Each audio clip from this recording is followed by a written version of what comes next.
Hi, this is Nat, and today I'll be taking a look at some more of my bugbears with games. I'm continuing with part 2 of Dinoslippers' utterly subjective problems with games. Overuse of crafting systems. Crafting systems. Not every game needs one. I think that needs to be printed in big letters and sent to every developer there is. Not every character needs to be a survival expert with an encyclopedic knowledge of what varieties and quantities of green herbs need mixed with empty bottles to create a health poultice. Similarly, not every character needs to be a moron who cannot fashion a stick with nails because their level is too low. If they fit the game, if they fit the characters of that game, then certainly it deserves consideration, but it needs to be done in a more clever fashion and with more caution. In The Last of Us, it began to feel silly at the number of times I didn't have enough cloth to craft bandages, after having used copious quantities to construct Molotovs, because kill it with fire is almost a personal creed for zombie-based scenarios. Nonetheless, I found it odd that Joel could not see the drawers, wardrobes, and beds littering my view as potential sources of cloth harvesting. That, and it was a little strange that bullet wounds and beatings were curable through the wrapping of alcohol-soaked fabric. Although, if these were special gunshot curing cloths that were required, that may explain their scarcity. We may as well go back to picking up health packs hidden in secret rooms. That's at least closer to how I'd behave in these scenarios, and I think most other people would too. We are not the people you call when you suffer a terrible wound. That's the hospital. We're the people who'd probably raid the hospital when the zombie apocalypse comes. Crafting systems can be fun, or maybe fun is the wrong word. They can be engaging.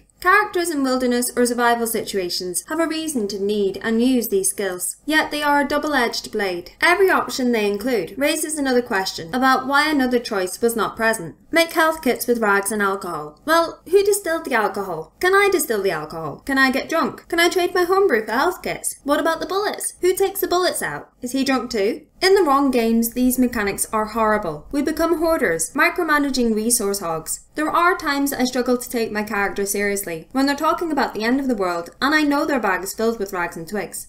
Good or evil morality systems. I'm in a bit of a quandary. When I feed my cats, do I get plus 10 good karma paragon points for feeding the fuzzy beasts? Or do I get minus 5 for funding the slaughter of the animals used to make their food? It's confusing. I don't see the world in black and white. I don't even see it in shades of grey. I see it in colours. Lots of different colours. Very few of my actions or interactions are tied to any binary notion of morality. Regardless of that, how many of the things we do actually have a clear-cut response? Morality systems are an intriguing development, but they remain in a fairly basic state, offering us at times little more than a choice between being an angel or a devil. The hardest decisions are the ones with no right answer. Who do you let die? Carther Nassi's boring brother? Or the slinky space racist? Who gets the candy? Or will I shut down Vault 34's reactor? Again, fun isn't the right word, but I really connect with these hard choices when they're done well. It's not as simple as save the orphans or burn the orphanage, a decision so outrageously ludicrous in its simplicity that many would burn the orphanage just because that's a silly cartoon villain mustache twiddling option. And it's not affecting, it's comic. Non-story DLC, particularly in AAA developed full-price titles. I don't care if it's map packs, weapon skins, a litter of hats, or a fantastic assortment of chairs. I'm not a fan of non-story DLC. I can't trust developers not to overcharge or influence the requirement of this optional content when they either have it in their game from day one, or they have a store or shop option on the title screen. I think it's bad practice for developers. I understand that large developers employ many people, and this is one way to keep various departments operational during the downtime of a game's development, but you're still selling it. I haven't bought Evolve yet, and I don't know if I will at all. I kind of doubt the game has legs, and I think it'll be all but dead in a couple of months without some big shake-up. The other reason I've not bought it is the quantity of content available to purchase. Never mind the prices for future content, such as the monsters or hunter packs. The current content bothers me. Some people have explained that it's simply aesthetic, that it does not affect the game, just skins and hats. But other voices are telling me that in a game of hide and seek, the ability to blend into the background even slightly is a powerful one.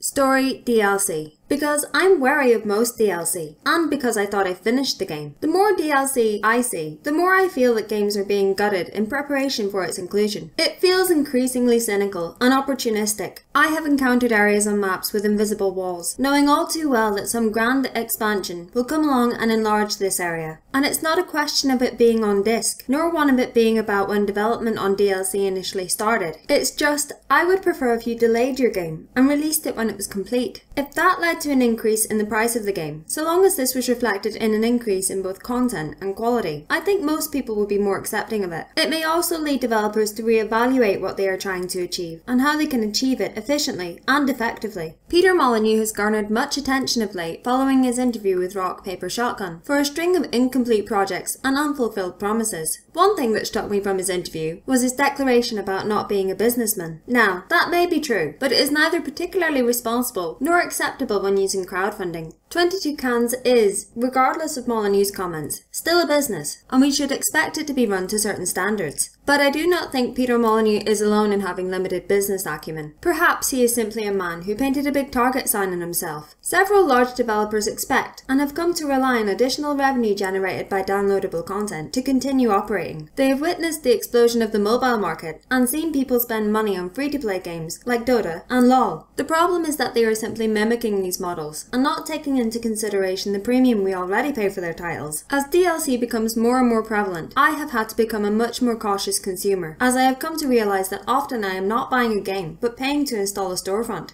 QuickTime Events. You know how it is. You get up to another awful day, shower, get dressed, and go downstairs for breakfast, step into the kitchen and grab a bowl. But then you don't mash pour cereal quickly enough, fail the day, and have to do it all again. Only this time, you didn't hammer the continue to live button after you got dressed, so you fail. QTEs are remarkably similar to cutscenes. They're a way to show something, maybe from a perspective you didn't have, or something you either could not do in-game, or could have done with more ease. QuickTime events are shorthand for gameplay tension. They're not challenging, nor engaging, and they show little confidence in the rest of the actual gameplay, by condensing it into button-mashing representations of the panic, or anger, or force that is supposed to be behind the act you are performing. My Batman is calm, collected, and stealthy. My Batman silently takes down a room full of hulking goons in seconds. My Batman struggles with doors and vents. That's all the time we have for this part, but there's still plenty more to cover, which we'll be looking at in part 3. And if you missed part 1, click here or check out the link in the description below. We are Dinoslippers USB. If you liked this video, then give us a like. And if there are any problems with gaming you'd like to see us include on this list, put them in the comments below. And if you really like this video, then click subscribe and check out our other videos.